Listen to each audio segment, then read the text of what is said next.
So those September Evo Cups, yeah, we should talk about those, I think. This video is going to spark discussion on two different fronts. The first front is going to be the prize support and entry support, and the second topic is going to be how quickly they filled up. Giggity. So go ahead and like the video, subscribe for more, turn that notification bell to smash potatoes, that way you know when more of these videos come out, and leave in the comments what you think about the prize support, the entry support, and the filler up real quick. And let me know in the comments before you watch the rest of this video so that we can have the conversation after the fact too, and I'll give you my points about both, pros and cons, and let you know what I think about it. Anyway, so let's start off small here with the entry support. You get some cool things for entering, but the kicker for these cool things, you get 2 Pulsemons per Evolution Cup entry. Now, that's pretty big. Keep in mind though that the Pulsemons, by the time you even get them, it'll be BT6 time, and yellow won't be top dog of the format anyway. So what you're gonna end up seeing is a whole bunch of people on, Facebook and TCG Player and eBay listing all these Pulsemons, and it'll be for a little bit of a lower price than you might expect to actually sell them for. Why? Because while yellow is still going to be okay in set 6, it's not going to be Jessamon red good or purple good or security control good. You know what I mean? Maybe yellow green rookie rush will still be a thing. Okay, maybe, who knows? And then maybe Pulsemons will see some play, and Lord Knight might still see play. But if it's not seeing tier 1 play, Pulsemons might drop a little bit. The top end support on the other half, top 2, you get Omnimon. Congratulations. But the rest of the top prizing is basically tournament packs, as opposed to War Greymon promos or Greymon promos. You know what I mean, right? It's actually just set 1 tournament packs. Now, to be fair, the set 1 tournament packs can get you like an $80 Diaboromon, and it can also get you a Mallow Myotismon that's worth nothing, I guess. So it's a gamble, sure. There are a lot of people that have expressed negativity towards this because, well, if you don't get anything for coming in top 8 or top 16, what's the point? You'll just lose a round and drop, and that's it. Some people are like that, and honestly, I get it. Because people want a chance at good prizing. And if you miss the mark on Omnimon, what do you get now? A tournament pack where you might not pull a Diaboromon, you might pull poop? I get that. That's a real feels bad moment right there. I think the trick behind this, what Bandai is doing it, is they're throwing Pulsemons at you to enter. You're going to play at least 3 rounds, see what happens, then I guess you can drop at that point, get your entry prizes and whatever. And a lot of people will do that, by the way. I bet there's a significant portion of the people signing up for these tournaments just signing up for the Pulsemons because either they just want them for their collection or they want to sell them, make some money, and turn it into a profitable experience. And then they're just going to drop. But going back to the people, the high-end people that want to do well, they're not really seeing an incentive to do well because tournament packs aren't the best incentive in the world, It's just, why give you, a promo worth hundreds of dollars when they give you a tournament pack, right? Right. So I do get it. That's a perfectly logical, valid point, and it makes perfect sense. I think what Bandai wants to do is they want people to just play in these for the sake of playing in these, right? I think people will be playing for the clout, so to speak, just to say, oh, I came top 32 in an Evo Cup, isn't that cool? And yeah, that's basically what we're going for. Because unless you come first or second, you're probably getting hosed. And now let's address the other elephant in the room here, the sign-ups. Hold the sign-ups, let me tell you. When you have the TAC tournament signing up in under a minute and filling up spots, oh boy. And to be fair, I think that was the last one that went live, which means some people might have missed their chance for the first 3. So by the time the 4th one went live, which I think was TAC, correct me if I'm wrong in the comments, by the way, I'm not 100% sure, I think it is. Then people are just rushing to the mark, just getting in, and that's it. And it's kind of silly. This does raise up the big point now of capped events. That's right. If events weren't capped, this wouldn't be a problem. Well, I think Bandai has to cap these events right now for a number of reasons. Number 1, the tournaments would take too long on a webcam session. Like, imagine having an 11-round tournament. Oh my god. And anyway, so there's that. And then there's also the fact that, everything is in limited supply, right? Theoretically, Bandai could produce infinite Pulsemons. Will they, though? No, they won't. They just won't do that. And don't forget the other entry support, too, which we aren't talking about and all that.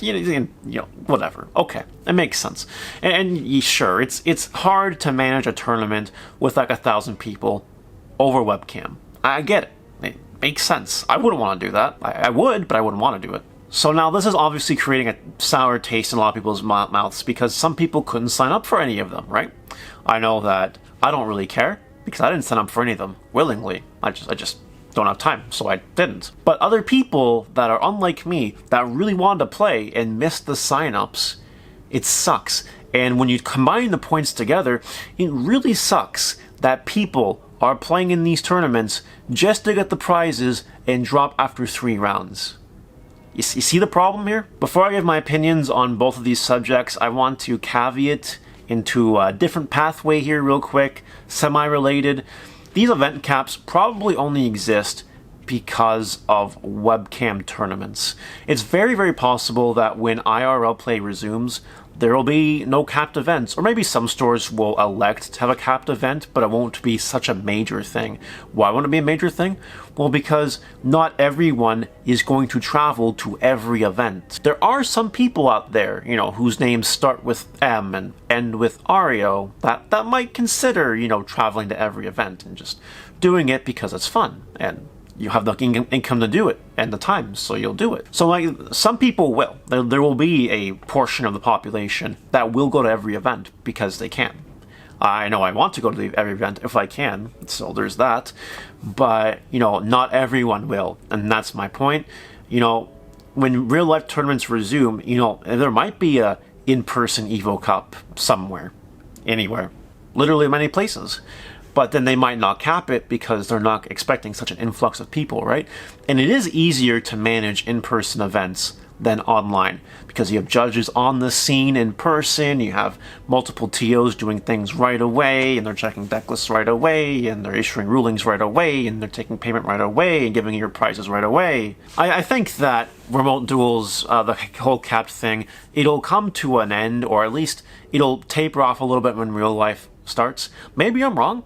I don't know. I know that many Yu-Gi-Oh! Regionals don't have capped events. I know Pokemon doesn't have capped events like in the same nature. Maybe Bandai will. Maybe they'll do it with Digimon. I don't know. But I'm not expecting it to be a thing. So take that as you will, and let's move on here to the Mario's point of view on this. I think that Bandai is doing this with the best of intentions. Both of these, by the way, the capped events and the prizes. But I think they missed the mark a little bit. I think that if you come top 32 in an Evo Cup, the prizing should be a little more than a tournament pack. Again, because you could pull shit from it. You could pull literally $5. Oh, congrats on coming top 8 and getting all these tournament packs and pulling nothing. Good job, by the way. A+. So that can leave a sour taste in people's mouth. It should just be promos. It really should be just promos at that point in time. And then, to top it all off, the entry support is really too top-heavy. It really, really is. Because it is enabling people to just enter and drop and make their money back very easily. It's one thing if you do that in an event that's not capped, and then you have just many, many, many, many entries to give out, nobody really cares, but nobody's complaining because they can play if they want to. But doing it in a capped event, Pulsemon, I don't think so. I don't think it's the right way. I think the entry support should be a little less top-heavy, and it should be squeezed out in the higher end. Like, when you think about it, top 32 of the Digimon regionals, they got the top 32 packs of cards, right? You know, the online finalist cards or whatever. And those are worth more than the tournament pack promos. Like, that's for regionals. You see what I mean here? And unless you pull Diaboromon out of your tournament packs, you're not even close to covering it. You're not even close. So, like, Digimon regionals technically had better prize support, technically speaking. And that's just kind of how it is. Though they did actually break it up between top 8, which the regionals didn't do. You just got an invite for top 16, and then if you won, you got the promos. So I think some restructuring needs to be done on Bandai's end to kind of make these more favorable to both the competitive people and the people that just want to play the tournament and not just play for 3 rounds and drop and sell everything. And yeah, I'm not a big fan of capped events. I think I've expressed this before. I hate capped events. I hate them. I think the only reason you should have a capped event in an IRL tournament is because of fire and safety occupancy. Like, you can only have X people in a building. That's it. Like, that's it. I don't see any reason why they should cap online events unless they just do not want to make the product for potentially thousands of people. Which maybe is true. anyway, that's one of my points on both of these. There are definitely pros and cons, and I definitely do see both sides of it.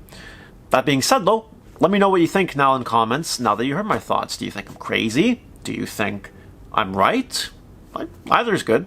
A little bit of both is good, too. Let me know. And we're done, guys. Thanks for watching the video. See you later. Take care.